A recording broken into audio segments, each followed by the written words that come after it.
राम कृष्ण हरि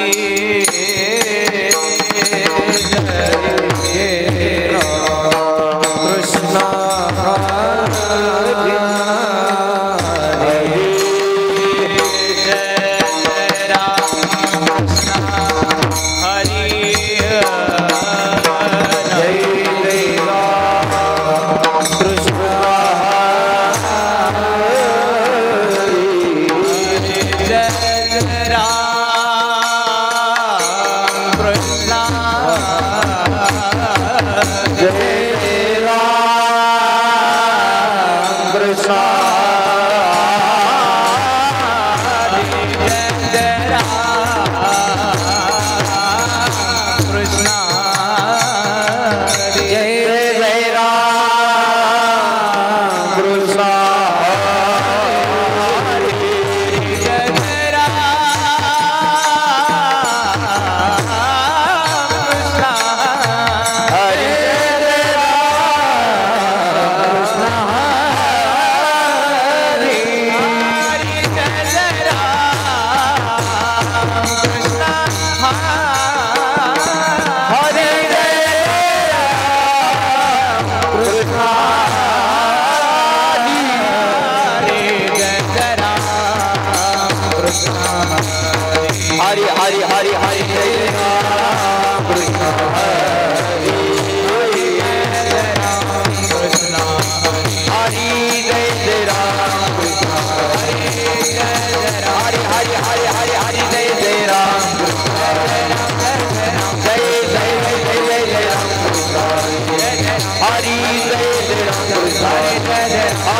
हरि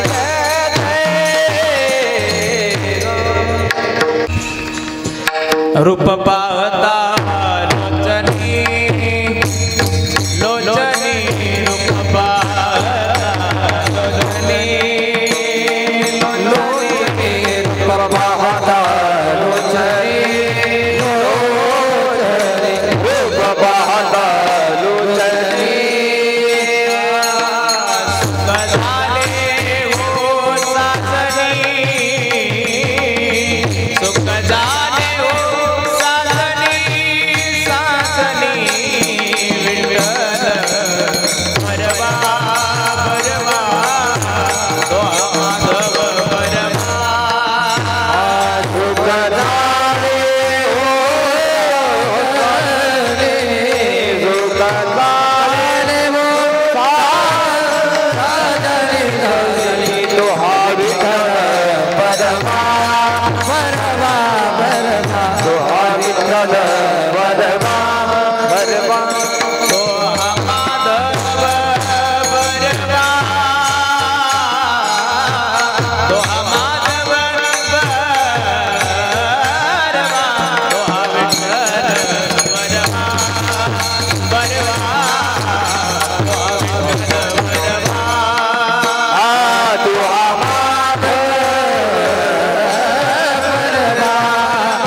विठ्ठल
जय जय राम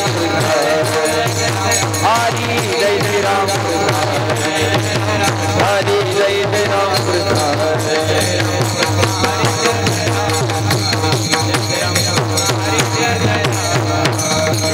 हरि जय जय राम कृष्ण राम कृष्ण हरि जय जय राम जय जय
यादाता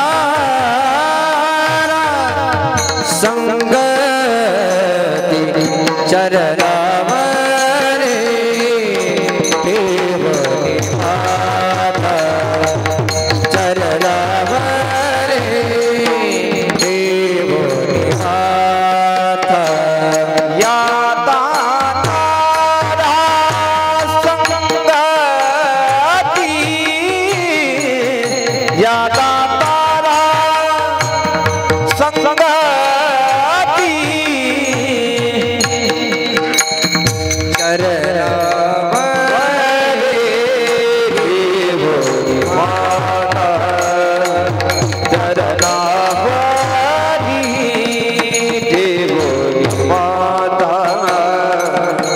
सर्वथा नुपेक्षी सर्वथा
चरणावरे देव निभाता चरणावरे देव निभाता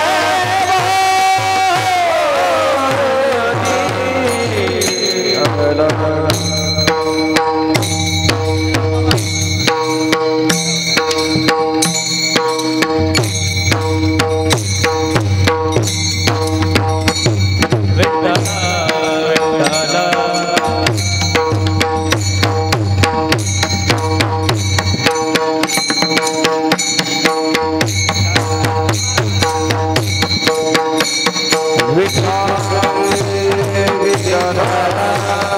विठ्ठल विठ्ठल विठ्ठल विठ्ठल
विजया घरा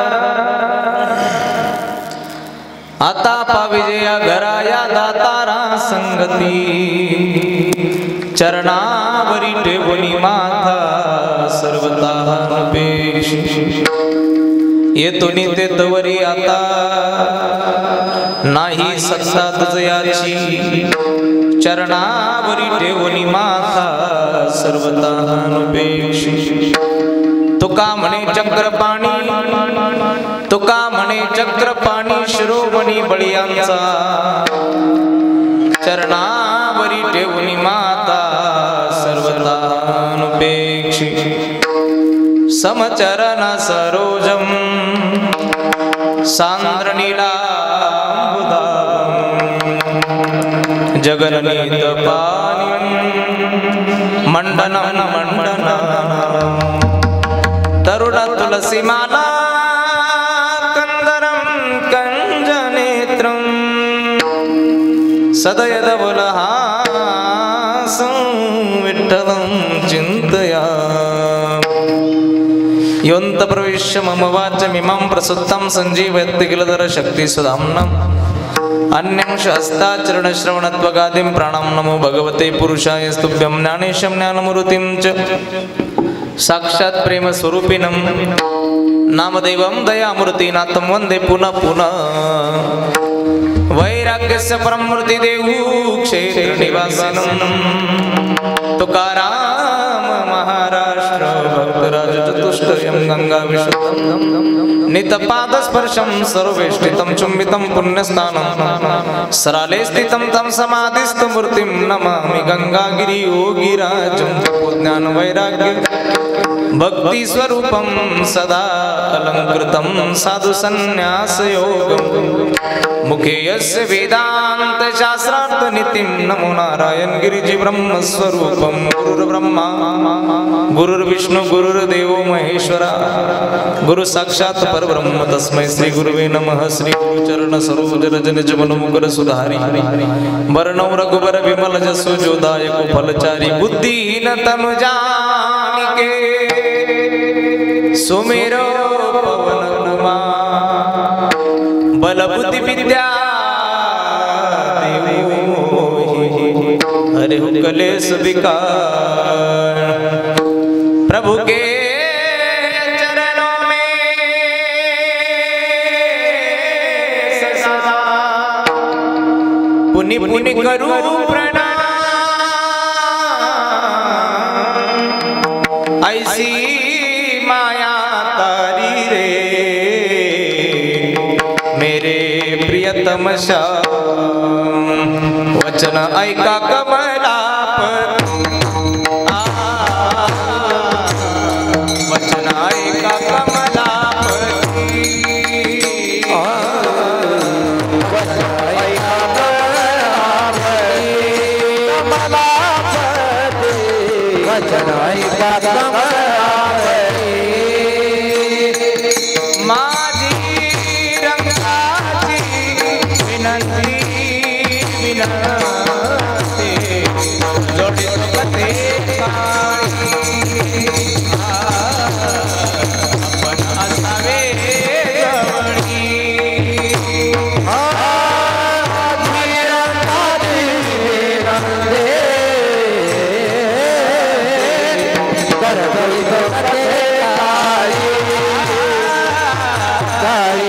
कर जोड़ी तो कदे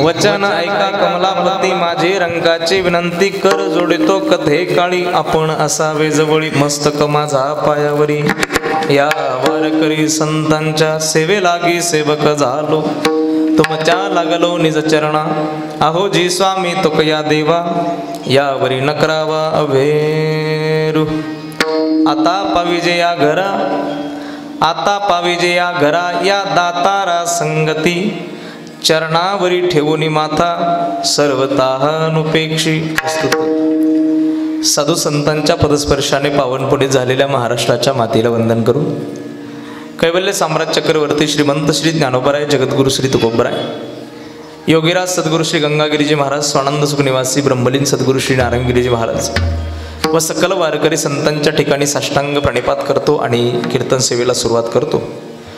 कीर्तनाला सुरुवात करण्यापूर्वी वक्ता संबंधाने काहीसा परिहार देणं करून प्राप्त आहे आणि म्हणून परिहार द्यायचा आहे तो असा असणाऱ्या आपल्या या आश्वी गावामध्ये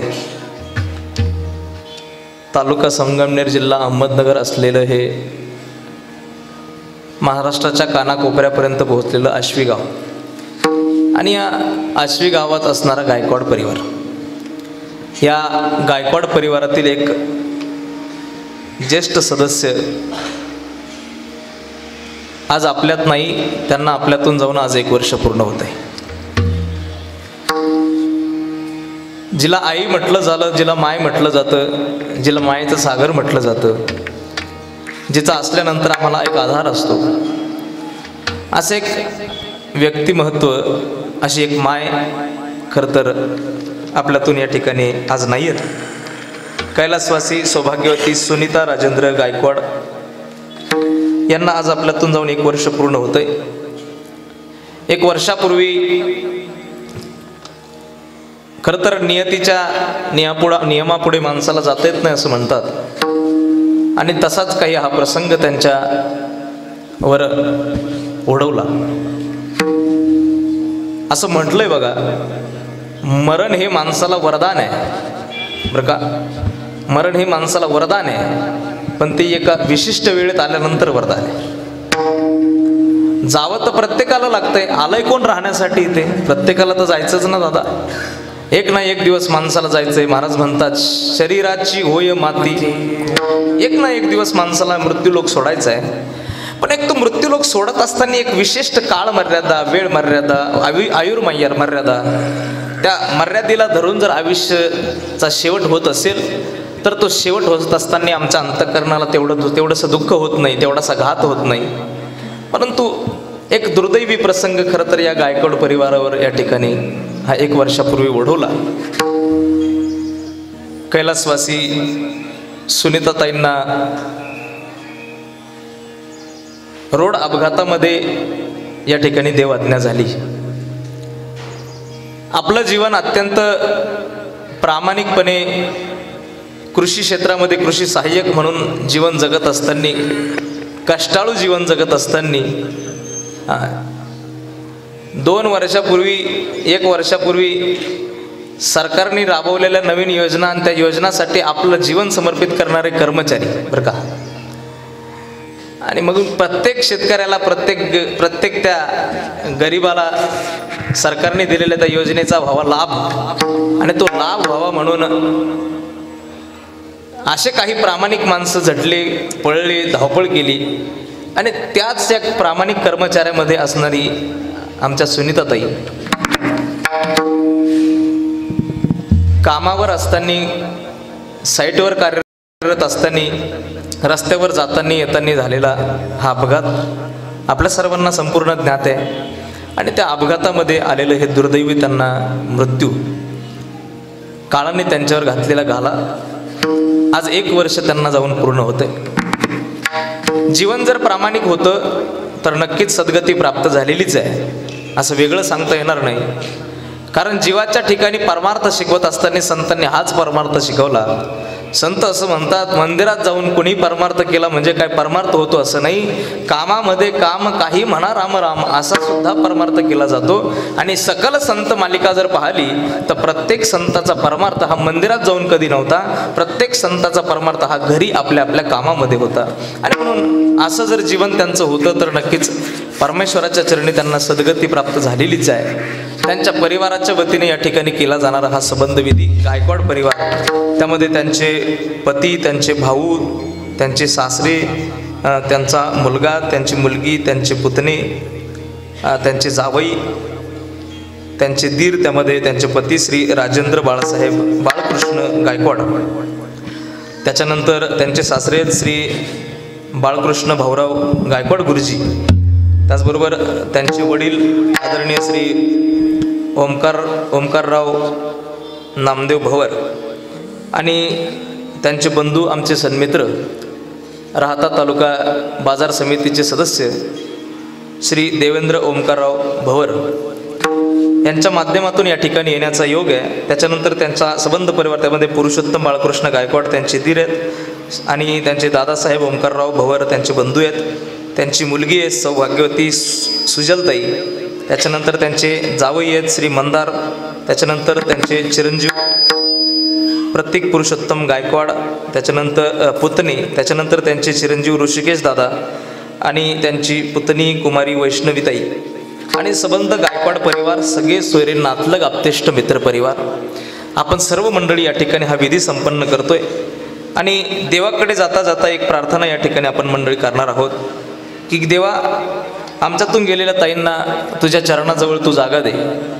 आणि ती जागा मिळण्यासाठी परिवाराच्या वतीने केलेला हा सर्व पिंडदान सोहळा आहे. या पिंडदान सोहळ्याला जोडून केला जाणारा हा कीर्तन सोहळा आहे. या कीर्तन सोहळ्यातून, या पिंडदान सोहळ्यातून आमच्याकडे जे पुण्यदान जमलेलं आहे त्या पुण्यातलं तिळतिळ पुण्य तू आमचं घे आणि आमच्यातून गेलेल्या ताईंना तुझ्या चरणाजवळ तू जागा दे. अशी आपण या ठिकाणी श्रद्धांजली समर्पित करणार आहोत. कीर्तनाला या ठिकाणी उपस्थित आहोत. बघा, विधी नेमकं सगळे केले जातात. मी आज वर्ष श्राद्ध आहे त्या निमित्ताने बोलणार आहे. मनुष्य गेल्यानंतर त्याच्या निमित्ताने धर्मशास्त्राप्रमाणे सांगितल्याप्रमाणे आत्म्याने देहाचा त्याग केल्यानंतर क्रमशः काही दिवसानंतर, काही वेळेनंतर काही विधी केले जातात. त्याच्यात अत्यंत महत्त्वपूर्ण मानले जाणारे जे विधी आहेत त्यामध्ये अग्निदान सोहळा केला जातो. लगेच सगळ्यात पहिला केला जातो अग्निदान सोहळा. बरोबर 1 दिवसानंतर केला जातो रक्षाविधी. बरोबर 10 दिवसानंतर केला जातो दशक्रिया विधी.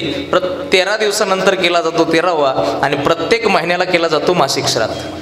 1 वर्ष पूर्ण झाल्यानंतर केलं जातंय वर्ष श्राद्ध. ह्या सर्व विधी मनुष्याच्या निमित्ताने का करतात, कशासाठी केल्या पाहिजे, याचे सगळे उत्तर आपल्या ग्रंथांमध्ये दिलेले आहेत. आपल्या घरातून एखादी व्यक्ती गेल्यानंतर घरामध्ये एक ग्रंथ लावला जातो. पहा, 10 दिवस एक ग्रंथ वाचला जातो. कोणता? गरुड पुराण नावाचा. हा फक्त वाचला जातो बरं का काका, ऐकला जात नाही. फक्त वाचला जातो. कदाचित हा जर ऐकला तर नेमकं हे विधी आम्ही का करतो याचा यथार्थ ज्ञान प्राप्त होईल. गरुड पुराणामध्ये चिंतन आलं की मनुष्य गेल्यानंतर त्याच्या निमित्ताने श्राद्धापर्यंत विधी का करायचे असं सांगताय गरुड पुराण. गेलेला मनुष्य ज्या दिवशी आम्ही त्याला अग्निदाग देऊन येतो ना, अग्निदाग देऊन आल्यानंतर फक्त पंचतत्वाचं शरीर जळतं, आत्मा कधी जळत नाही, आत्मा कधी मरत नाही. नैनम छिंदंती शस्त्राणी नैनम दहती पावक न चैनम क्लेदयंत्यापो न शोषयती मारुत. आत्मा कधी मरत नाही. मग आत्मा कुठे जातो महाराज? पंचतत्वाचं शरीर जाळल्यानंतर आत्मा 1 दिवसापर्यंत घरात असतो. ऐका बरं का लक्षपूर्वक, मी माझ्या मनातलं काही सांगत नाही, गरुड पुराण असं सांगतंय. 1 दिवसापर्यंत आत्मा घरामध्ये असतो. दुसऱ्या दिवशी रक्षाविधी झाल्यानंतर आत्म्याला घराच्या बाहेर निघण्याची परवानगी मिळते. रक्षाविधीपासून दशक्रिया विधीपर्यंत आत्मा घराच्या बाहेर फिरतो, पंचक्रोशीत विहार करू शकतो. दशक्रिया विधीच्या दिवशी पिंडदान संपन्न झालं की आत्म्याला इहलोकातून मुक्ती मिळते, पण लगेच परलोकात जागा मिळत नाही. मी काही कथा तयार करून आलेलो नाही, गरुड पुराण असं सांगतं. त्याच्याबरोबर न्यायशास्त्र नावाचा एक ग्रंथ आहे. न्यायशास्त्र असं सांगतं आत्मा इहलोकातून मुक्त होतो, पण परलोकात लगेच त्याला जागा प्राप्त होत नाही, त्याला दुसरी गती प्राप्त होत नाही. मग दशक्रिया विधीपासून आजच्या दिवसापर्यंत, वर्ष श्राद्ध विधीपर्यंत त्या आत्म्याला आकाशाच्या निर्वात पोकळीमध्ये भ्रमण करावं लागतं आणि आजच्या दिवशी भ्रमण केल्यानंतर आजच्या दिवशी त्या आत्म्याला मुक्ती मिळते. मग 1 वर्ष भ्रमण करूपर्यंत आम्ही 21व्या पिढीतले माणसं आहोत, 21व्या शतकातली माणसं आहोत. आम्ही म्हणू महाराज का हो, गेलेल्या माणसाच्या निमित्ताने 1 वर्षापर्यंत दुखवटा पाळणं, 1 वर्षापर्यंत माणसांना गुंतवून ठेवणं काय काय हो. आता 21वं धावतं शतक झालंय, गाड्या सुद्धा आता बॅटरीवरच्या आल्यात, डिझेल पेट्रोलच्या बंद झाल्या नाही का. आणि तुम्ही काय हे 1 वर्षापर्यंत लावून धरतात. 1 वर्षाच्या आत आम्हाला मुक्त होता येईल असं काही करता येणार नाही का? असं करताच येणार नाही. शास्त्र असं सांगतंय 1 वर्षापर्यंत कोणालाच मुक्ती नाही, कोणालाच. पण आमच्याकडे एक संकल्पना अशी आहे, मी एक श्राद्धविधी म्हणून सांगतोय तुम्हाला. आमच्याकडे एक संकल्पना अशी आहे, घरातून एखादी व्यक्ती गेली आणि लहान मूल जर घरात जन्माला आलं तर आमच्याकडे एक गोष्ट सुरू होऊन जाते. काय? म्हातारा पोटाला आला काय नू, म्हातारी पोटाला आली काय नू. म्हातारा किंवा म्हातारी पोटाला यायला इतके पुण्याचे पुतळे अजून मृत्यू लोकात जन्माला यायचे. आतापर्यंत कुणालाच 1 वर्षाच्या आत मुक्ती प्राप्त झाली नाही, कधीच नाही झाली. 1 वर्षापर्यंत कुणालाच मुक्ती नाही. 1 वर्ष तो आत्मा कुठे जातो काय करतो तर 1 वर्ष आत्मा चित्रगुप्ताच्या ताब्यात असतो. फार पक्क बसून ऐका, फार महत्वाचं सांगतोय. चित्रगुप्ताच्या ताब्यामध्ये असलेला हा आत्मा काय करतो तर त्याने आयुष्यभर केलेल्या पाप पुण्याचा लेखाजोखा चित्रगुप्ताद्वारे सुरू असतो. हा चित्रगुप्त काय करतो माहितीये का? आपण केलेल्या पाप पुण्याचा लेखाजोखा आपल्याला दाखवत असतो. चित्रगुप्ताचं काम काय माहितीये का? माहितीये का तुम्हाला? नसेल माहिती, मी सांगतो. चित्रगुप्ताचं काम काय? आपले सगळे गुप्त चित्र जपून ठेवण्याचं काम कोणाचं आहे? अजून सोपं आहे का? चित्रगुप्ताचं काम काय? त्याच्या नावात त्याचा अर्थ आहे. चित्रगुप्त कोणाला म्हणतात? आपले सगळे गुप्त चित्र ज्याच्याकडं, त्याला काय म्हणतात? चित्र. ऐकताय का तुम्ही? त्याला म्हणतात चित्रगुप्त. आपले सगळे गुप्त चित्र म्हणजे एकट्या बसल्या बसल्या कोरलेला बांध. ऐका बरं का, एकट्या बसल्या बसल्या कोरलेला बांधाचे सुद्धा HD क्वालिटीचे फोटो त्यांनी काढून ठेवलेत अल्बमला बरं का. आणि मग आपण गेल्यानंतर तो असा अल्बमच ठेवतो आमच्या समोर. खरं तर आमची गत मांजरासारखी आहे. ते मांजर असं म्हणत असतं बघा, पिते दूध डोळे मिटुनी जात मांजरा मणी चोरट्याच्या मांजराला वाटते मला कुणी पाहत नाही, पातेल्यात तोंड घालताना दूध प्यायला लागतं, मालकीनबाई मागून सांडूस फेकून मारते तेव्हा तिच्या लक्षात येतं अरे पाहिलं गड्या मला. तसं आमचं आयुष्यभर पाप पुण्य करताना आम्ही कधी मागे पुढे पाहत नाही दादा. पण चित्रगुप्ताच्या ताब्यात जेव्हा सापडतो ना, तो चित्रगुप्त आमच्या समोर अल्बम ठेवतो आणि तो चित्रगुप्त सांगतो, हे बघ एका गरीबाच्या पोरीचं लग्न होतं रे, तुझ्याकडे पैसे नव्हते त्याला द्यायला, पण त्याच्या जवळ जाऊन तू मागे उभा राहिला होता आणि त्याला म्हटला होता काळजी करू नको, मी तुझ्या पाठीशी उभा आहे, तू पुण्यकर्म केलंय, तू स्वर्गात जाणार आहेस. हे बघ एका गरीबाच्या पोरीचं लग्न तू मोडलं होतंस, तू नरकात जाणार आहेस. हे चित्रगुप्त आम्हाला सांगतो. आणि आजच्या दिवशी आमच्या पाप पुण्याचा लेखाजोखा करून आमच्या पुण्यगतीनुसार आम्हाला स्वर्ग प्राप्त होतो आणि पाप गतीनुसार आम्हाला नरक प्राप्त होतो. म्हणून आजच्या दिवसाला आत्मा मुक्ती दिवस असं सुद्धा म्हणतात. काय म्हणतात? आत्मा मुक्ती दिवस, पुण्यस्मरण, वर्ष श्राद्ध आणि आत्मा मुक्ती दिवस असं सुद्धा आजच्या दिवसाला म्हणतात. म्हणून आजच्या या पुण्यस्मरणाला आपण मंडळी जमलेलो आहोत, आत्ममुक्ती दिनाला आपण जमलेलो आहोत. सेवेला या ठिकाणी सुरुवात करायची आहे. जाता जाता फक्त पुन्हा एकदा एक सांगून जाईल, हाताने टाळी मुखाने भजन करत चला. कारण या हाताने टाळी मुखाने भजन करून जाताना आपण शेवटच्या क्षणाला या ठिकाणी श्रद्धांजली समर्पित करून जाणार आहोत की देवा आम्ही केलेल्या भजनातून आमच्याकडे जे पुण्य जमलंय ना, त्या पुण्यातलं आमचं तिळतिळ पुण्य घे आणि आमच्यातून गेलेल्या ताईंना सद्गती प्राप्त करून दे. अशी आपल्याला सद्गती या ठिकाणी श्रद्धांजली या ठिकाणी व्हायची आहे. म्हणून सर्वांनी भजन आणि हाताने टाळी आणि हाताने मुखाने भजन करत चला. विठाला विठाला विठाला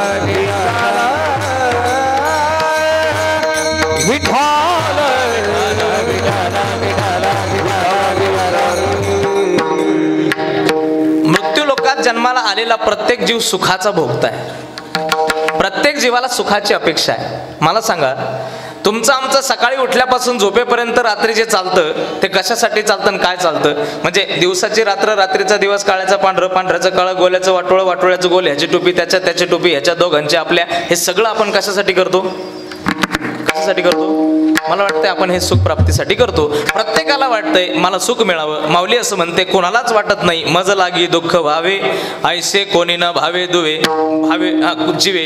कोणालाच वाटत नाही की मला दुःख व्हावं. प्रत्येकाला वाटतं मला सुख व्हावं. प्रत्येकाला वाटतंय मला सुख मिळावं. पण सुखाच्या अपेक्षेने आम्ही कितीही दिवस संसारात राबलो तरी सुद्धा सुख मिळणार नाही. कारण सुख पाहता जवा पाडे दुःख पर्वता एवढे अशी संसाराची अवस्था आहे. फार पक्क बसून ऐका. संसार सांगत असताना महाराज असं म्हणतात संसार दुःख मूळ चहूकडे हिंगळ विश्रांती नाही कोठे रात्र दिवस तळमळ काम क्रोध लोभ शुनी पाठी लागली ओढा कवनामी शरण जाऊ दृष्टी देई रे निर्मळ. महाराज म्हणतात संसार जरी सुखासाठी करत असाल तरी संसारात सुख तुम्हाला प्राप्त होणार नाही. कारण तिथे सुख नाही. उदाहरणार्थ सांगायचं झालं एक शेतकरी राजा संध्याकाळच्या वेळी शेतामध्ये निघाला. ऐका बरं का दृष्टांत कळाला म्हणजे तुम्हाला कळेल मला काय सांगायचंय. एक शेतकरी राजा संध्याकाळच्या वेळी शेतामध्ये निघाला.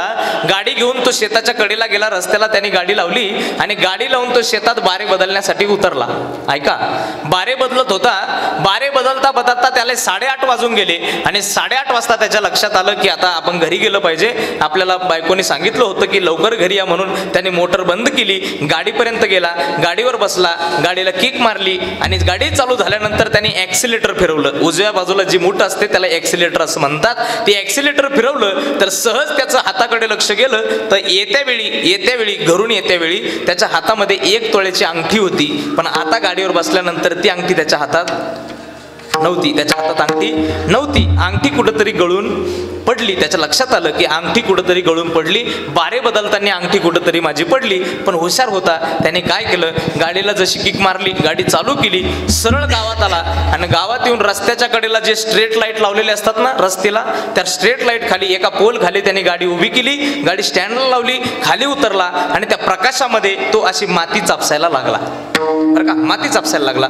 जवळजवळ अर्धा तास त्यांनी माती चापसली. शुभम महाराज अर्धा तास माती चापसली आणि अर्धा तासानंतर एक त्याचा दुसरा सज्जन मित्र आला. तो त्याला म्हणाला भाऊ अरे मी केव्हाचा पाहतो रे तू 8 वाजून गेले रात्रीचे 8 वाजता माती खेळायचा टाइम का हा तुझा. तो म्हणाला अरे तू येडा की खोळा मी काय माती खेळायला आलो की ते माती खेळत नाही मग काय करतो. त्याने सांगितलं अरे गड्या अंगठी पडली सोन्याची अंगठी 1 तोळ्याची. मित्राला वाईट वाटलं. मित्राला वाटलं 1 तोळ्याची अंगठी हरवणं एवढं सोपं नाही. मी पण पाहू लागतो. दोघंही अंगठी पाहताय. लक्षपूर्वक ऐका. दोघंही अंगठी पाहताय.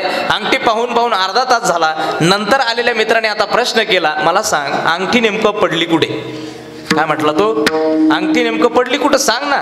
म्हणजे इथं जरी नाही सापडली तर आपण ती माती भरून घरी घेऊन जाऊ. तू घरी जाऊन चाळीत बैस माती चाळीत बैस तुला अंगठी सापडून जाईल. तो मित्र म्हणाला अरे गड्या काय झालं 6 वाजता बारे बदलण्यासाठी शेतात गेलो. ऐका बरं का 6 वाजता बारे बदलण्यासाठी शेतात गेलो आणि बारे बदलता बदलता कुठेतरी अंगठी चिखलात गळून ऐकताय का अंगठी कुठेतरी चिखलात गळून पडली. पण माझ्या जेव्हा लक्षात आलं तेव्हा मळ्यामध्ये अंधार झालेला होता.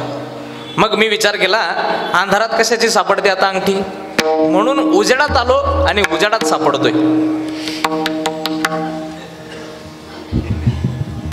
कळतं का नाही तुम्हाला. नाही कळलं. ज्यांना कळलं त्यांना धन्यवाद आणि ज्यांना नाही कळलं त्यांना डबल धन्यवाद बरं का. अंगठी पडली शेतात सापडतोय गावात. मला सांगा किती दिवस सापडल्यावर सापडेल हो त्याला नाही सापडणार. किती दिवस अंगठी सापडू दे अंगठी त्याला सापडणार. एखाद्या वेळी दुसऱ्याची सापडेल पण त्याची सापडणार नाही. कारण अंगठी तिथं पडली नाही. आमची गंमत तीच झाली आहे. आमचं सुख पडलंय देवाच्या ठिकाणी पण आम्ही काय तिकडे सापडायला तयार नाही. जिथे पडलं नाही तिथे संसारात आयुष्यभर सापडतोय. किती दिवस सापडणार नाही. महाराज म्हणतात जर तुला सुख प्राप्त करायचं असेल तर त्याला पर्याय सांगतो. असं कर देव जो आहे ना त्या देवाला आपलंसं करून घे. त्या देवाला एकदा की आपलं केलं मग तेने विन जीवा सुख लोगे विना जीवा. हाँ सुख लोगे विना जीवा. सुख लोगे विना जीवा. खुला तो एक देवा करून घ्यावा. खुला तो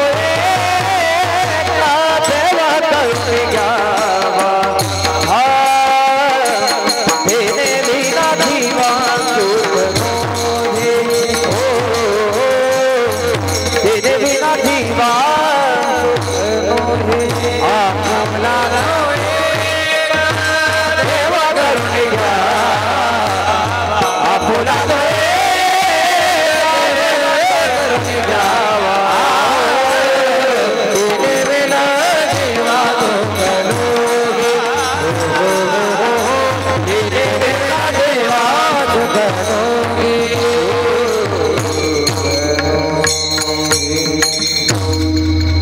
आपुला तो एक देव करून घ्यावा तेने विना जीवा सुख नो ये जीवाला त्याच्याशिवाय सुख नाही. ज्या दिवशी आम्ही देवाला आपलंसं करू त्या दिवशी जीवाला सुख प्राप्त होईल. मग देवाच्या ठिकाणी जर सुख असेल तर आम्हाला एक देवाने जगद्गुरु तुकोबारांनी जेव्हा विचारलं होतं तुम्हाला देव पाहिजे का, तेव्हा आमचं उत्तर असं आलं होतं देव न लगे देव न लगे. ऐका बरं का, जगद्गुरु तुकोबारा डोक्यावर देव घेऊन निघाले होते. हा, जसं भाजीपाला विकणारा एखादा पाटीमध्ये सकाळी सकाळी भाजी घेते, शहरामध्ये आहे एखादी माता भगिनी डोक्यावर भाजीपाला घेते आणि पाठीवर भाजी घेतल्यानंतर ती अशी चालता चालता गल्लीतून चालता चालता म्हणते माऊली ओ ताजी गवारीची शेंग आहे बर का, ताजी गवारीची शेंग आहे, कोथंबीर घ्या ताजी आहे, वांगे ताजे ताजे आणलेत, बटाटे ताजे आहेत, भाजी घ्या भाजी. जशी डोक्यावर घेऊन ती माऊली भाजी विकते तसं तुकोबारांनी डोक्यावर देव घेऊन जगामध्ये निघाले आणि सांगू लागले लोकांना देव घ्या कोणी, देव घ्या कोणी. आयता आला घर पुसोनी, आयता आला आयता. सुखाची राशी ज्याच्या ठिकाणी आहे तो सुख देणारा परमात्मा तुमच्या दारात आयता आला. पण तेव्हा लोक आपले इतके बिलिंदर लोक म्हणाले देव न लगे देव न लगे, साठवणीचे रुजले धागे. अहो तुकोबराय तुमचा देव घेऊन ठेवायचा कुठे? आमच्या घरातलाच राडा काय थोडा आहे का? ऐका बरं का, आमच्या घरातला राडा थोडा आहे का? तुमचा देव ठेवायचा कुठे? मायबाप परमात्मा जर आमच्या जवळ येत असेल, संत जर तो परमात्मा आमच्या जवळ आणून देत असतील, किंबहुना सुखाच्या स्वरूपातला देव जर आमच्या जवळ येत असेल तर त्याला आम्ही नाही म्हणतो आणि सुख हवं असं विचारल्यानंतर सुखाला आम्ही हा म्हणतो. मला सांगा मिळेल? मिळेल का? साधन चुकल्यानंतर साध्यापर्यंत आपण कधी पोहोचू शकत नाही. माणूसाला जर सुख पाहिजे असेल तर देवापर्यंत जावं लागेल. खरं तर या पंचतत्वाच्या शरीराला सुख कुठे मिळतं? मी फार सोपा दृष्टांत सांगतो. या जीवाला सुख मिळण्याचं एकमेव ठिकाण आहे ते म्हणजे घर. कोणतं? आपलं आपलं जीवाला पहा कुठे सुख मिळतं? घरात मिळतं. एक जुन्या काळाचे दिवस आणि एक 4 मित्रांनी असं ठरवलं की आपण दरवर्षी वारीला जातो, यावर्षी एक नवीन वारकरी तयार करायचा, आपल्यातलं एक मित्र घेऊन जायचा. ऐका दृष्टांत ऐकला बरं का. हा, एक नवीन मित्र घेऊन जायचा. त्या चौघांनी ठरवलं. एका मित्राला त्यांनी सकाळी डेअरीवर गाठलं आणि त्याला म्हणाले भाऊ यावर्षी तू वारीला चल. तो म्हणाला तुम्हाला वाजवीस तेवढे धंदे माझ्या मागं काम आहेत. काय म्हटला तो? तुम्हाला तेवढे धंदे माझ्या मागं काम आहेत. सकाळी उठावं लागत आहे, धारा काढावं लागत आहे, चारा पाणी करावं लागतं, मळ्यात जावं लागत आहे, घास कापून आणावं लागतो, पाणी धरावं लागत आहे, पाप्याला शाळेत सोडावं लागत आहे, वरून पाप्याची आई माझ्या नावाने बॉम्बा आणती. मला जमणार नाही, तुमच्या नादी लागून चालणार नाही, तुम्ही आपले जा. त्या मित्रांनी ठरवलं होतं एक नवीन वारकरी घेऊनच जायचा. त्यांनी त्या शब्द ग्रासला आणि त्याला म्हटले जर वहिनी हा म्हटल्या तर यायला काय हरकत आहे? तो म्हटला पा बा मग ती म्हणत असली ती येतो. म्हणजे काय म्हटला तो? ती म्हणत असली तर असे बरेच जण आहेत येतो, ती म्हणत असली ती येतो. हा, गेले हे चौघ घरी. वहिनीला हाक मारली वहिनी बाहेर या. त्याची मंडळी बाहेर आली. ऐका, त्याची मंडळी बाहेर आली, अशी पीठ मळत होती वाटतं, अशी हात चोळत चोळतच बाहेर आली. आणि ह्या चौघांनी विचारलं वहिनी का हो दादाला वारीला घेऊन जायचं म्हणतो बरोबर? त्याची मंडळी म्हणाली एक काम करा 100% घेऊन जा. काय म्हणे? 100% घेऊन जा म्हणे. तसंही हे दूध घातल्याशिवाय काहीच काम करीत नाही घरी, घेऊन जा म्हणे.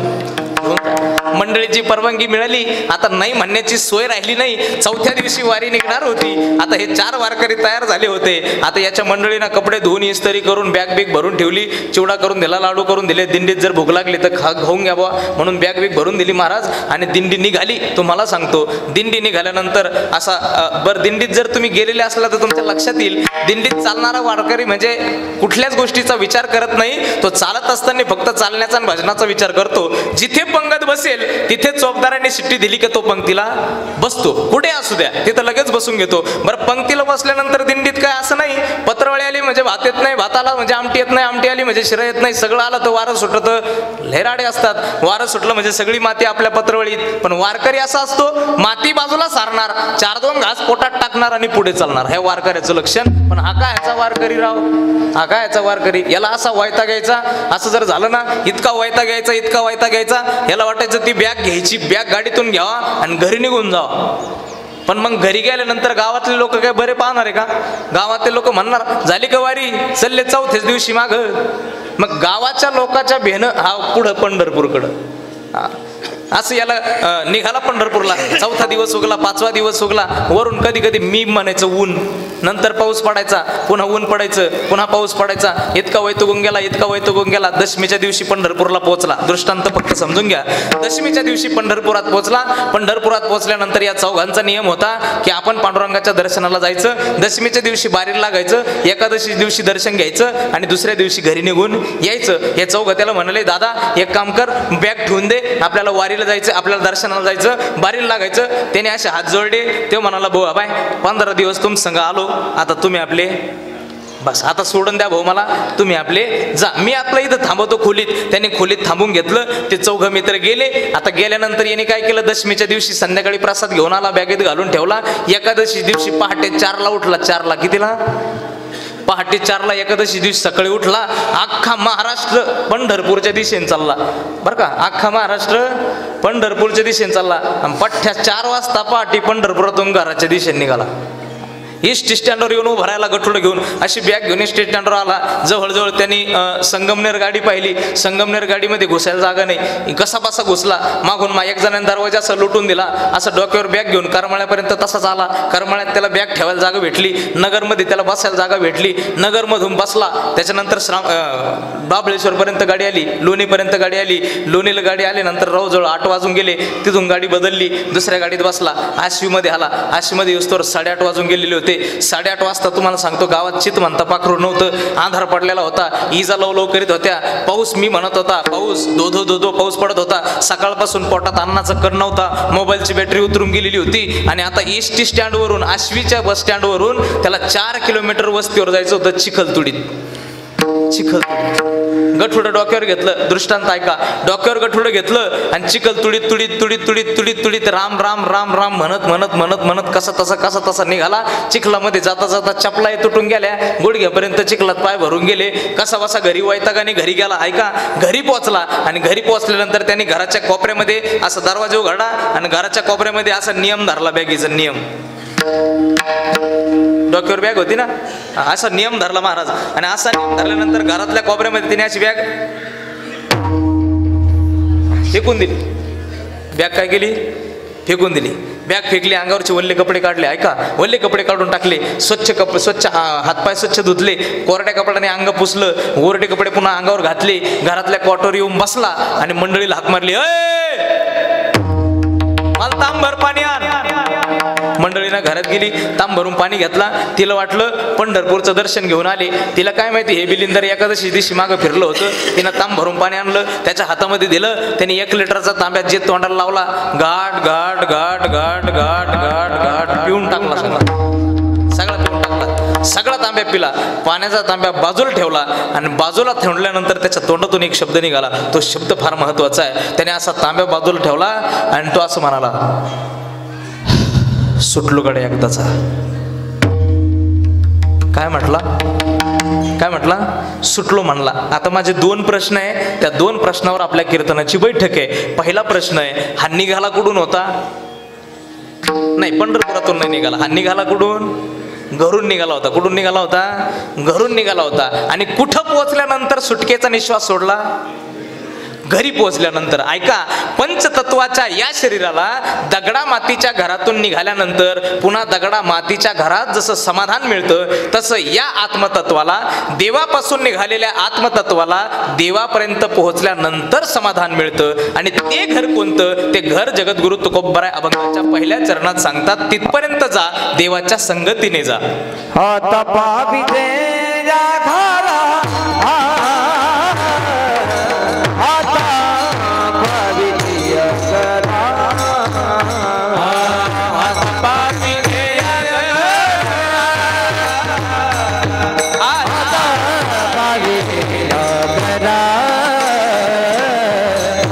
तपा विजया घरा आता विजया घरा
आता पाविजे या घरा या दातारा संगती. महाराज म्हणतात तू त्या घराला प्राप्त हो. त्या घराला प्राप्त होण्यासाठी तुला दाताराच्या संगतीने जावं लागेल. आता हे घर म्हणजे कोणतं तर भगवान परमात्मा तत्वाचा अंश तुमच्या आमच्यामध्ये आहे. त्या अंशाला त्याच्यापर्यंत गेल्यानंतर त्या घराची प्राप्ती होते. जगद्गुरु तुकोबराय म्हणतात ते घर आम्ही बांधून ठेवलं. निरंजनी आम्ही बांधिले घर निराकारी निरंतर राहिलोसे. ज्या घरी आम्ही पोचलो, ज्या घरी आम्हाला सुखाची अनुभूती मिळते ते घर म्हणजे परमात्मा तत्वाचं आहे. आणि त्या परमात्मा तत्वाच्या घरापर्यंत जाण्यासाठी दाताराची संगती गरजेची आहे. हे दातार म्हणजे कोण तर भगवान परमात्म्याला दातारा हे विशेषण दिलंय. जो दान देणारा आहे त्याला दातारा असं म्हणतात. विठाला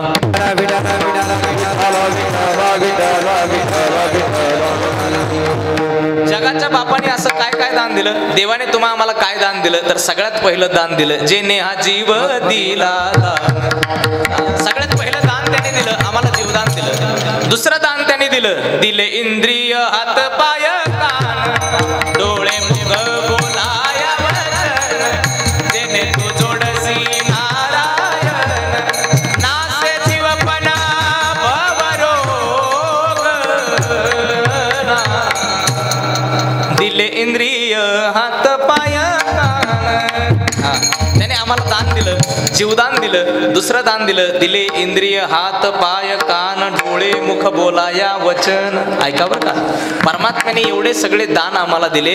त्याच्याही पुढे जाऊन शास्त्रकार असं म्हणतात इंद्रिय दिले हे परमात्म्याने आमच्यावर दान देऊन उपकार केले नाही. त्याच्या पुढे जाऊन परमात्म्याने आमच्यावर उपकार केला. स्थान मान जेथे तेथेच देवोनी, जिथं इंद्रिय पाहिजे तिथंच दिले. हे परमात्म्याने सगळ्यात मोठे उपकार केले आणि सगळ्यात मोठं दान आपल्याला दिलं. नाहीतर साधारण कल्पना करा तुम्हा आम्हाला जे नाक दिलंय ना देवाने, नाक हा ते असं देण्याऐवजी जर असं दिलं असतं तर उलट हा नाक पुढे अशा वरच्या बाजूला काय झालं असतं. मी कीर्तनात आता मागच्या महिन्यामध्ये विचारत होतो. कीर्तनात असं प्रश्न विचारला मी, म्हटलं की काय झालं असतं. एक जणांनी मला खालून फार सुंदर उत्तर दिलं. तो म्हणाला बाबा लय शितुडी गेले असते कडे नाकात. दिवस पावसाचे होते. शितोडे गेले असते. बरोबर त्याचं उत्तर. काही प्रश्नच असे असतात की गमतीशीर, त्याचे उत्तर गमतीशीर असतात. मी असंच एका घरी श्राद्धाचा फेटा बांधत होतो, कीर्तन होतं श्राद्धाचं, आणि फेटा बांधता बांधता एक चिमुकली पोरगी माझ्याजवळ खेळत होती. खेळता खेळता ती माझ्याजवळ पळत आली आणि मला म्हणे, बाबा बाबा बाबा मला सांगा का हो, मी तुम्हाला एक प्रश्न विचारू का? म्हटलं विचार. आता लहान लेकरू आहे, म्हटलं काय विचारील, विचार म्हटलं बाळा. तिने मला प्रश्न विचारला. मला म्हणे, बाबा का हो, हत्ती जर पाण्यात गेला तर बाहेर कसा येईल? ऐकताय का तुम्ही? ती म्हणाली, हत्ती जर पाण्यात गेला तर बाहेर कसं येईल? कसं येईल? कसं येईल तुम्ही सांगा, कसं येईल? हा, ओला होऊन येईल का नाही? कोणतरी म्हटलं ओला होऊन येईल. बरोबर हेच उत्तर सांगितलं मी. म्हटलं ओला होऊन येईल. ती म्हणेन, बाबा तुमचं उत्तर चुकलं. म्हटलं मग माझं चुकलं तर तू सांग बरोबर काय? ती म्हणाली, बाबा हत्ती जर पाण्यात गेला तर तो त्याच्या पायाने बाहेर येईल. काय नाही येईल? पायाने बाहेर येईल. आता मला सांगा, तिचं उत्तर चुकलं का? नाही चुकलं. माझं उत्तर चुकलं होतं का? नाही ना. उत्तर कोणाचंच चुकलं नाही, पण प्रश्नच तितका गमतीशीर आहे. तसं नागपुड्या जर उलट्या असल्या, शितोडे जातील हा भाग वेगळा, पण आंघोळ करायला बसल्यानंतर प्रत्येकाला जसं स्वतंत्र ब्रश असतो तसा प्रत्येकाच्या नागपुड्याच्या साईजचे बुचणं सुद्धा असते. मी देवाने केलेल्या आमच्यावरचे उपकार सांगतोय तुम्हाला. देवाने आम्हाला किती मोठं दान दिलं त्याचं लक्षात घ्या. नाक सरळ नाही, सरळ हे आमच्यावर उपकार आहेत. उलट असतं तर फार पंचायत झाली असती, नाकाला बुचणं करून घ्यावं लागले असते. त्याच्या पुढे ऐका, हे दोन डोळे असे समोर देण्याऐवजी जर देवाने असे दोन बाजूला दिले असते ना, दोन बाजूला, तर सगळ्यात मोठी अडचण काका कीर्तनकारांची झाली असती. असा फेटाच बांधता नसता आला. आणि गाडी चालवताना अशी नसती चालवता आली, अशी चालवं लागली असती. एक डोळा पुढं आणि एक डोळा. तुम्ही देवाने दिलेले आम्हाला जे इंद्रिय आहेत, त्या इंद्रियाचं महत्व समजून घ्या. त्याच्या पुढे त्यांनी केलेल्या उपकाराचं महत्व समजून घ्या. सगळ्यात मोठा दानशूर दाता जर कोणी असेल तर जगाच्या पाठीवर फक्त परमात्मा आहे. फक्त परमात्मा आहे. विदर्भ रत्न गुरुवर्य रामरावजी संजयजी महाराज पाचपोर एक फार सुंदर वाक्य म्हणतात, कदाचित परमेश्वराने आमच्यावर उपकार केला नसता, कदाचित जर परमेश्वराने आमच्यावर उपकार केला नसता, त्याने जर आम्हाला हे दान दिलं नसतं तर काय झालं असतं? माणसं जर कदाचित सगळे सारखे दिले असते, एकही माणूस वेगळा नाही, सगळ्यांचे चेहरे सारखेच दिले असते तर काय झालं असतं? ते असं म्हणतात की जसा जन्म झाला ना, जन्म झाल्यानंतर पोराला पाळण्यात नाही, जन्म झाल्यानंतर पोराला आरटीओला न्यावं लागलं असतं. आरटीओला कशाला? पासिंग करायला. ऐकताय का? हो, जन्म झाल्या झाल्या पोरग पासिंगला न्यावं लागलं असतं आणि पासिंग करून मग 8 दिवसांनी त्याचा नंबर आला असता. आणि प्रत्येक माणसाला नाव नाही, नंबर असता, नंबर. आणि आज तुम्हाला पत्रिकेत माझं नाव टाकता नसतं आलं बरं का, आज माझं नाव नसतं टाकता आलं. मग पत्रिकेत असं टाकावं लागलं असतं तुम्हाला, सदर प्रसंगी हरिभक्त परायण MH17 6003 महाराजांचं कीर्तन, त्यांना 7 हरिभक्त परायण MH17 संगमनेरला 17 MH17 आहे की नाही, त्यांना 7 करण्यासाठी MH17. देवाने केलेल्या उपकाराची आम्ही कधी विचार करत नाही, पण बारकाव्याने विचार केला तर आमच्या लक्षात येईल ईश्वराचे फार मोठे उपकार आहे. अरे नंबर प्लेट गळ्यात टांगून हिंडावं लागलं असतं आणि एखादा जावई कदाचित जर नंबर प्लेट घरी विसरून सासूरवाडीला गेला असता तर सासूबाईंनी घरात घेतला नसता. सासूबाई म्हटली असती, भाऊ जावई साहेब घरी जा, नंबर प्लेट घेऊन या, त्याच्याशिवाय तुम्हाला घरात घेऊ शकणार. अहो सगळ्यांचे चेहरे सारखे, कुणाला घरात घ्यायचं? पण देवाचे उपकार पहा, आम्हाला एकही माणूस देवाने 125 करोड लोकसंख्या भारताची आहे, पण एकही माणूस एकासारखा नाही. देवाने दिलेलं सगळ्यात मोठं दान, त्याच्या पुढे त्याचा उपकार ऐका. एखाद्या घरात जुळे पोरं जन्माला येतात, महाराज अहो जुळे एकाला झाकावून दुसऱ्याला बाहेर काढावं, ओळखून दाखवा तुम्ही, पैसे देईल तुम्हाला 100 रुपये. पण ऐका, एकदम सेम टू सेम दिसणारे 2 जण असतात, पण एकाच्या कानामागे तीळ असतो, दुसऱ्याच्या कानामागे तीळ नसतो. हे देवाचे सगळ्यात मोठे उपकार आहेत, आम्ही विसरतो. घटा घटाचे रूप प्रत्येकाचे दैव वेगळे, तुझ्या विना ते कवना न कळे, मुखे कुणाच्या पडते लोणी, कुणामुखी अंगा तू वेडा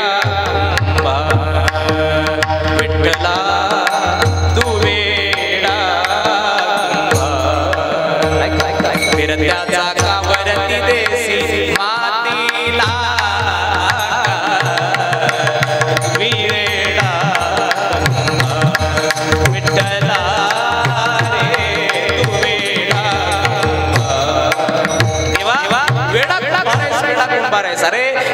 माणसं बनवलेत तू जगामध्ये, पण एक सुद्धा माणूस एका सारखा बनवला नाही.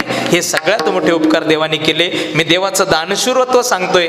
देव इतका दाता आहे, इतका दानशूर आहे. त्याने आम्हाला जीवदान दिलं, इंद्रिय दिले, चेहरा दिला, पण सगळ्यांचा चेहरा वेगळा दिला. असा सगळ्यात मोठा दानशूर दाता जर कोण असेल तर तो एकमेव परमात्मा आहे. दानशूर दाता आहे म्हणून त्याला दातारा असं म्हटलं. त्या दाताराच्या संगतीने आमचं जीवन सफळ होईल. त्या दाताराच्या संगतीने जर गेलो तर आम्ही आमच्या घराला प्राप्त होऊ. महाराज म्हणतात आता का करा, दाताराच्या संगतीने तुम्ही जा. म्हणजे काय होईल तर तुम्हाला तुमच्या घरापर्यंत, आत्म्याच्या घरापर्यंत जाता येईल, दाताराच्या संगतीने जाता येईल. पण महाराज दातार आम्हाला घेऊन जाईल असं साठी आम्हाला काय करावं लागेल? महाराज म्हणतात वेगळं काही करायचं नाही, त्याच्या फक्त चरणावर माथा ठेवायचा, अर्थात त्याचं भजन करायचं, म्हणजे तो तुम्हाला घेऊन गेल्याशिवाय राहणार नाही. अभंगाचं दुसरं चरण. चरणावर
चरणावरी ठेवणी माता सर्वता अनुपेक्षी. त्या परमात्म्याच्या चरणावर माथा ठेवल्यानंतर तो कोणाची उपेक्षा करत नाही.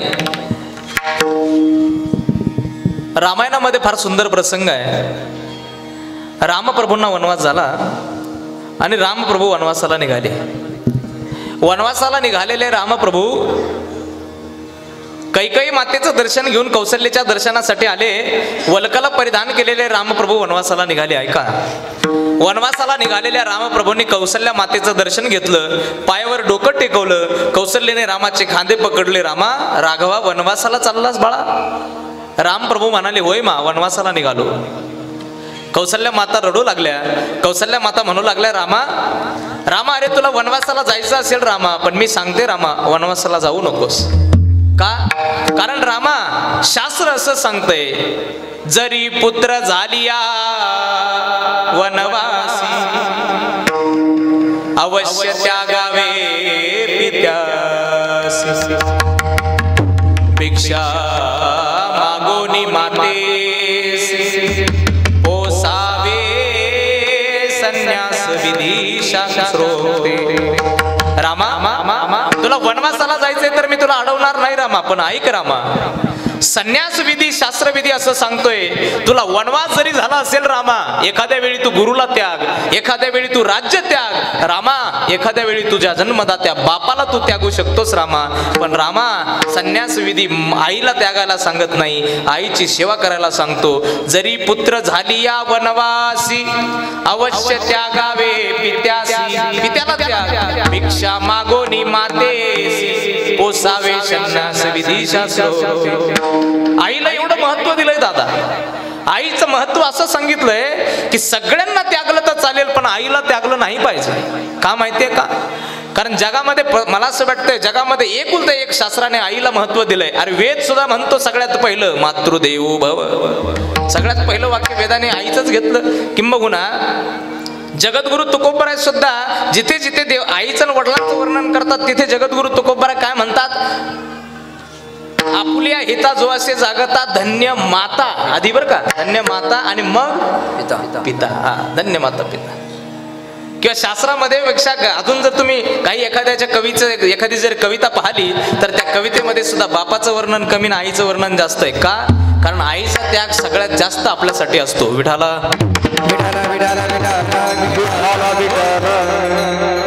एखाद्या वेळी मला तुम्हाला सांगा, इथे बसल्या बसल्या तुम्हाला जर एखाद्या वेळी मी जर असं म्हटलं की महाराज तुम्ही एक एक पुस्तक तुमच्या आवडीचं घ्या आणि 8 तास पुस्तक वाचित बसा. किती तास? तुम्ही थोडं बोलत चला. किती तास? 8 तास पुस्तक वाचित बसा. किती जण वाचतील? 8 तास पुस्तक? होय नाही ना? 8 तास पुस्तक वाचणार नाही कुणीच पुस्तक वाचणार नाही. 8 तास एका जागेवर बसून पुस्तक वाचणं तुम्हाला शक्य नाही. एका जागेवर उभा राहून 4 तास कीर्तन करणं मला शक्य नाही. तसं 9 महिने 9 दिवस पोटामध्ये गर्भाचं ओझं वागवणं सोपं नाही. आईचे उपकार ऐका. आईचं वर्णन प्रत्येक ठिकाणी का आलं तर आई सगळ्यात पहिला उपकार आमच्यावर करत असते, आम्हाला गर्भामध्ये जागा देत असते. त्याच्या पुढचा महत्वाचा उपकार मला तुम्हाला सांगायचा आहे. आई सगळ्यात मोठं उपकार आमच्यावर करते. आई जगातलं सगळ्यात मोठं रक्तदान आमच्यासाठी करते. हा आईचा सगळ्यात मोठा उपकार आहे. एखादा म्हणेल रक्तदान काय महत्वाचं आहे, पण आईचं रक्तदान ऐका कसं आहे. एखाद्या वेळी भांडवलदाराला भांडवल देणं सोपं असतं का? नाही का? आता तुम्ही कोणाला देतात भांडवल? ज्याच्याकडून येण्याची गॅरंटी आहे बरं का, ज्याच्याकडून येण्याची गॅरंटी अशालाच भांडवल दिलं जातं. आमचे सोपान काका कासार गुरुदत्त नागरी पतसंस्थेचे मॅनेजर आहे. नसल देत तर मग मी येतो उद्या मागायला. गॅरंटर लागेल नाही का. पैसे परत येण्याची गॅरंटी असेल तर दिली जाते गड्या. तसं हा आयुष्यभर मला सांभाळेल की नाही सांभाळेल याची गॅरंटी नसताना सुद्धा रक्ताचा पहिला थेंब देणारी जर कोणी असेल तर ती आमची माय म्हणून तिचं सगळ्यात पहिलं वर्णन आहे. ऐका, त्याच्याही पुढे जाऊन आई का उपकार करते, आई आम्हाला अस्थिदान करते. हा सगळ्यात मोठा उपकार आई करते. मग एखादा म्हणेल अस्थिचे काय उपकार आहेत? ऐका, पंचतत्वाचं शरीर ज्या दिवशी जाळलं जातं ना तिरडीवर नेऊन, तर जाळल्यानंतर ते शरीर 24 तास धगधगत्या अग्नीत जळतं दादा. 24 तास धगधगत्या अग्नीमध्ये जळलेलं शरीर दुसऱ्या दिवशी रक्षाविधीला गेल्यानंतर शरीराचं एकही अवयव शिल्लक राहत नाही, पण आईच्या दुधापासून बनलेल्या अस्थी मात्र तशाच सापडतात. हे आईच्या दुधाचे उपकार आहेत. म्हणून आईचं वर्णन सगळ्यात पहिलं आहे. कुठेही जा शास्त्रामध्ये तुम्ही आईचं वर्णन सगळ्यात पहिलं. म्हणून रामा तुला सांगते, मी तुझी आई सांगते, तुझी जन्मदाती आई कौशल्या माता तुला सांगते, रामा वनवासाला जर निघाला असेल बापाच्या शब्दावर तर रामा तुझी आई तुला सांगते वनवासाला जाऊ नको. रामप्रभू म्हणाले, मा जर आई म्हणून जर वनवासाला जायचं नसेल ना मा, तर तू जशी माझी आई आहेस तशी एक आई जंगलामध्ये माझी वाट पाहते. कौशल्याच्या कानात तापलं तेल ओतल्यासारखं झालं. कौशल्या म्हणाले, रामा अरे आई म्हणजे काय कुणी चुलती बहीण वाटली की काय तुला? रामा आईचं प्रेम आई करते रे रामा. रामप्रभू म्हणाले, मा अगं आईचं प्रेम आईच करते मला माहितीये. आणि ऐक ना मा, अगं तू जन्मानंतर माझ्यावर प्रेम करतय. किती? जन्मानंतर तू माझ्यावर प्रेम करतेय, पण मला जन्माला येण्या अगोदर पासून माझ्यावर हजारो वर्षापासून नितांत प्रेम करणारी एक माझी आई जंगलामध्ये माझी वाट पाहतीये. आणि त्या आईचं नाव आहे शबरी माता. काय नाव आहे? शबरी माता. ऐका, प्रसंग ऐका. शबरी मातेचा प्रसंग ऐकत असताना आतापर्यंत आम्ही एवढी कथा कीर्तन ऐकली. कोणी तुम्हाला असं सांगितलं का हो? शबरी मातेने रामप्रभूची वाट पाहिली आणि एक दिवस शबरीला कंटाळा आला. तिने सरळ गाडीला सेल मारला, अयोध्येत दर्शनाला आली का? नाही आली हो. शबरी अयोध्येत दर्शनाला आली नाही, उलट राम शबरीकडे गेला. आयुष्यभर शबरीने आश्रमात या कधी रे ही माझी धारणा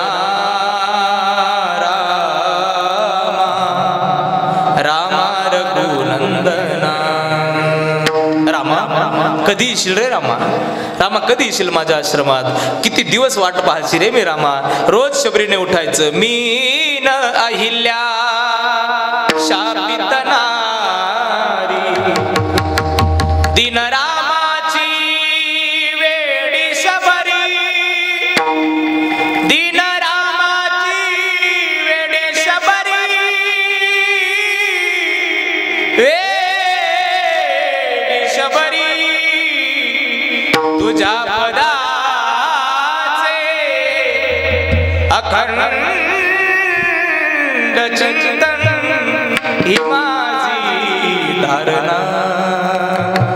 रामा रघुनंदन रामा, राघवा कधी येशील माझ्या आश्रमात. रोज शबरीने उठायचं दादा, रोज शबरीने उठायचं, रामप्रभूची वाट पाहायची. रामप्रभूची वाट पाहत असताना थोडंसं पाणी गोळा करून आणायचं, थोडीशी बोरं गोळा करून आणायचे. अरे माझ्या शबरीने 1 दिवस 2 दिवस 100 दिवस वाट नाही पाहिली रे, 1000 वर्ष माझ्या शबरीने रामप्रभूची वाट पाहिली. 1000 वर्ष, 1000 वर्ष. मला काय जातंय सांगून जायला 1000 वर्ष, हा. आणि तू मला सुद्धा काय जातं राव ऐकायला. शबरीची वाट पाहणं जर आम्हाला कळालं असतं तर खरा परमार्थच कळाला असता. कशी वाट पाहिली माहिती आहे शबरीने, सांगतो तुम्हाला, 1 मिनिटात ऐका. एका शाळेत धावण्याच्या स्पर्धा आयोजित केल्या. गुरुजींनी पोरांना सांगितलं, पोरांनो कुणाला पार्टिसिपेट करायचं असेल तर नाव नोंदणी करा. 10 मुलांनी नाव नोंदणी केली, 10 मुलांनी नावं दिले. आता धावण्याची स्पर्धा सुरू होणार. गुरुजींनी पोरांना असं लाईन मध्ये उभा केलं, पोरांनो उभे राहा. उभे राहिले पोरं. पोरांनो ऐका, धावण्याचे नियम ऐका, तुम्ही सुद्धा ऐका धावण्याचे नियम. गुरुजींनी सांगितलं, पोरांनो शिट्टी वाजवली जाईल. शिट्टी वाजवली, 1 2 3 अशी काउंटिंग झाली की पळत सुटायचं, त्या खांबाला हात लावायचा आणि खांबाला हात लावून जो पुन्हा माझ्याजवळ पाहिला येईल तो शर्यत जिंकला. कळाली की तुम्हाला शर्यत? सगळ्यांना कळाली की शर्यत? शर्यत सुरू झाली. गुरुजींनी शिट्टी वाजवली आणि शिट्टी वाजवल्यानंतर आता काउंटिंग सुरू झाली. ऐका, काउंटिंग सुरू झाली. 1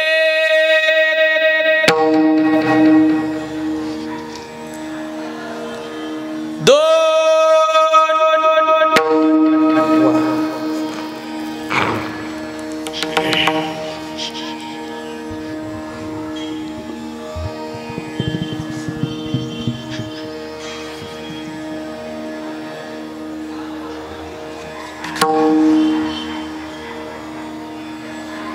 कळतं का नाही तुम्हाला आजचे दिवस?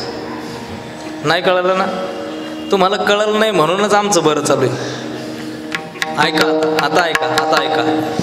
जशी तुम्ही माझ्या 3 म्हणण्याची वाट पाहिली, ऐकले पाहिले ना, जशी तुम्ही माझ्या 3 म्हणण्याची वाट पाहिली तशी 1000 वर्ष शबरीने रामप्रभू येण्याची वाट पाहिली. 1000 वर्ष, 1 नाही 2 नाही, अरे 1000 वर्ष शबरीने वाट.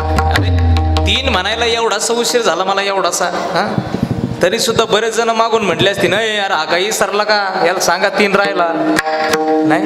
हा, 3 म्हणायला जर एवढासा उशीर झालेला आम्हाला सहन होत नसेल तर एकांतात राहून परमेश्वराचं 1000 वर्ष भजन करणं सोपं नाही. त्या शबरी मातेने भिल्ल कुळात जन्म घेतला आणि भिल्ल कुळात जन्माला आलेल्या शबरीने एक चित्ताने परमेश्वराचं भजन केलं. परिणाम काय झालं तर जगाचा मायबाप भगवान प्रभू रामचंद्र शबरीच्या आश्रमात आले आणि ज्या दिवशी शबरीच्या आश्रमात आले ना, शबरी पाहत होती, म्हातारी झाली होती, वयस्कर झाली होती, हातपाय थरथर कापत होते, डोळ्याने दिसत नव्हतं शबरीला. रामप्रभू जसे समोरून आले, शबरी माता रसरसा रडू लागली. शबरी माता म्हणू लागल्या, रामा राघवा आलास, आलास देवा, आत्ता आलास देवा. त्या रामप्रभूचे हात पकडले, शबरीने कुटियेमध्ये घेऊन गेली, रामाला आपल्या आसनावर बसवलं आणि आसनावर बसून शबरी माता रामप्रभूशी बोलते, रामा रामा काय रे, इतके दिवस लावलेस, 1000 वर्ष लावलेस रे रामा, 1000 वर्षापासून तुझी वाट पाहते रे मी शबरी. त्या शबरीने रामप्रभूंच्या पुढे बोरं केली आणि काय महिमाने महाराज असं म्हणतात, ऐका महिमा आवडीची, आवडीची ऐका महिमा आवडीची, बोरे खाय भिल्लनीची, बोरे खाय भिल्लनीची, थोर प्रेमाचा भुकेला, भुकेला थोर प्रेमाचा भुकेला. शबरी मातेच्या आश्रमामधून रामप्रभूंनी तिला 9विध भक्ती प्रदान केली आणि रामप्रभू शबरीला विचारतात, माते तुला काय हवं, तुला काय हवं? शबरी माता म्हणते, देवा मला काहीच नको रे रामा, मला तुझे चरण हवे. आता प्रश्न माझा असा आहे, शबरी माता भिल्ल कुळात जन्माला आलेली असून शबरीने असा कोणत्या विषयाचा अभ्यास केला म्हणून रामप्रभू तिला भेटण्यासाठी घरी आले? होय, हरिपाठ पाठ होता का शबरीचा? उलटा, उलटी ज्ञानेश्वरी, उलटी विचार सागर झालेला होता, विवेक चिडामणी झालेला होता. काय कीर्तनकार होती, भागवतकार होती शबरी? काहीच नव्हती रे. भिल्ल कुळात जन्माला आली होती, अक्षराची ओळख सुद्धा नव्हती तिला, पण सद्गुरूच्या शब्दांवर विश्वास आणि रामनामाचं अखंड चिंतन. भिल्ल कुळात जन्माला आलेली शबरी सुद्धा उद्धारून गेली. कारण जगाचा बाप कधी कोणाचा निषेध करत नाही, जगाचा बाप कधी कोणाची जात पाहत नाही. त्याच्या चरणावर शरण गेलं की कुणाचीही उपेक्षा तो करत नाही. सर्वतः नुपेक्षी, तो कुणाची उपेक्षा करत नाही. फक्त अंतःकरणात शुद्ध भाव जर असेल तर शुद्ध भाव ठेवून त्याच्या चरणावर गेला ते तो कुणाची उपेक्षा करत नाही. चरणावरी ठेवून माथा सर्वतः नुपेक्षी विठोबा रखुमाई.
चरणावरी ठेवून माता सर्वतः नुपेक्षी. महाराज त्याच्या चरणावर माथा ठेवल्यानंतर तो आमचा उद्धार करील असं सामर्थ्य काय? महाराज म्हणतात, येतोनी तेथवरी आता नाही सत्ता दुजयाची.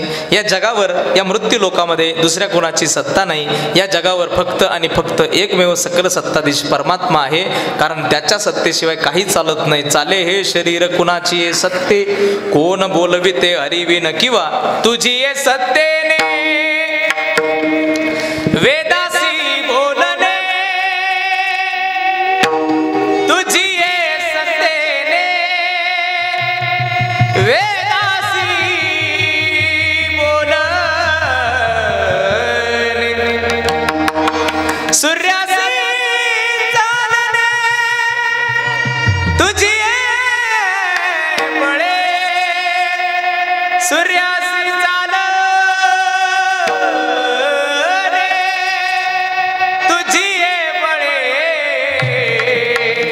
ऐसा तू समर्थ ब्रह्मांडाचा धनी. ऐसा तू समर्थ ब्रह्मांडाचा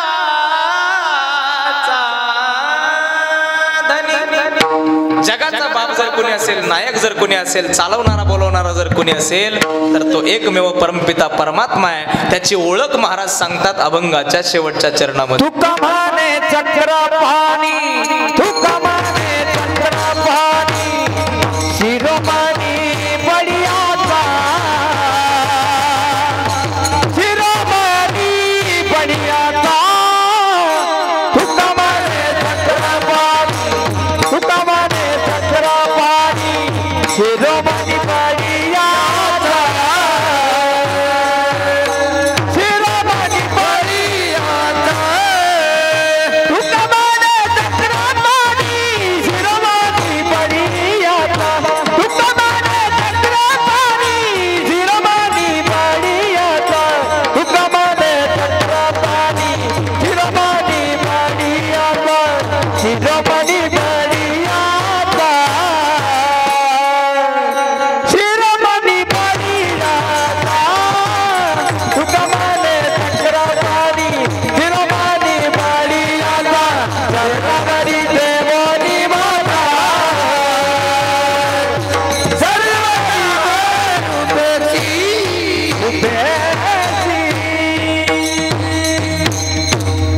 तुका म्हणे चक्रपाणी शिरोमणी बळीयांचाही शिरोमणी असणारा जर कोणी असेल तर तो चक्रपाणी आहे.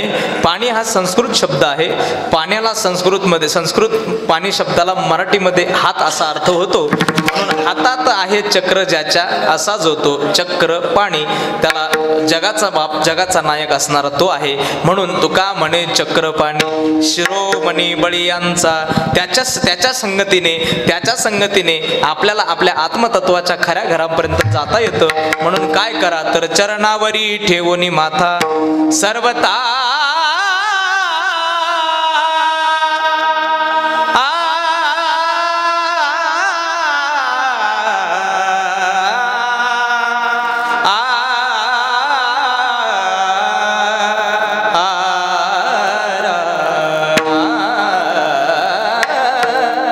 सर्वता नुपे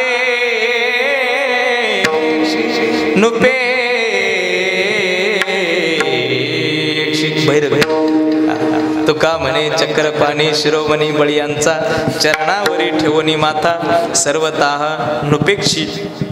जगद्गुरु तुकोबरायांचा आत्म्याच्या खऱ्या घराचा पत्ता सांगणारा अभंग.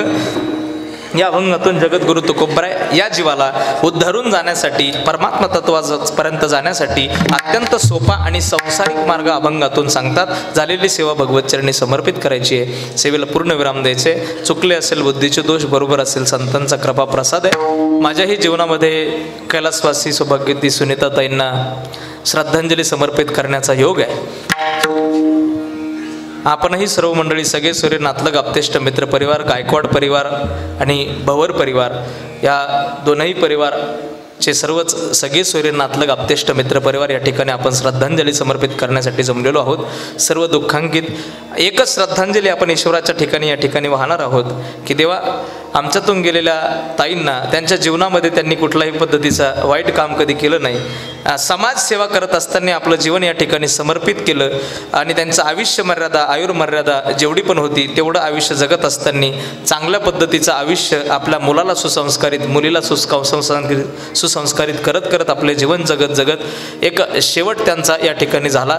आणि झालेला शेवट जरी कसा असेल देवा, तर आम्ही त्यांच्या निमित्ताने केलेल्या या श्रद्धेने केलेल्या संपूर्ण विधी आहेत, या विधी आम्ही तुझ्या चरणाजवळ ठेवतो आणि एक प्रार्थना, एक विनंती, एक श्रद्धांजली वाहतो की आमच्यातून गेलेल्या ताईंना तुझ्या चरणाजवळ तू जागा दे.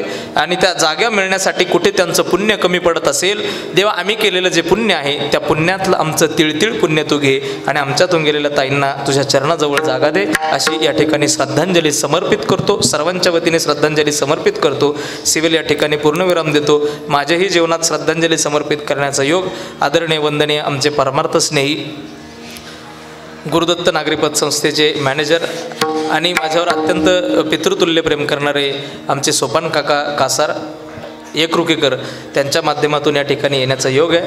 त्याचबरोबर आदरणीय सुनीताताईंचे बंधू आणि राहता कृषी उत्पन्न आणि बाजार समितीचे सदस्य आदरणीय देवेंद्र भाऊ यांच्या माध्यमातून या ठिकाणी येण्याचा योग आहे. मलाही श्रद्धांजली समर्पण करण्याचा योग आहे. सेवा या ठिकाणी ठेवतो, श्रद्धांजली वाहतो आणि कार्यक्रम संपेल त्याच्यानंतर श्रद्धांजली कुणी वाहणार असेल तर 1-2 श्रद्धांजली होतील आणि त्याच्यानंतर कार्यक्रम संपेल. श्रद्धांजली होस्तोवर कोणीही जागा सोडू नका अशी सर्वांना विनंती करतो. ज्ञानेश्वर माऊली.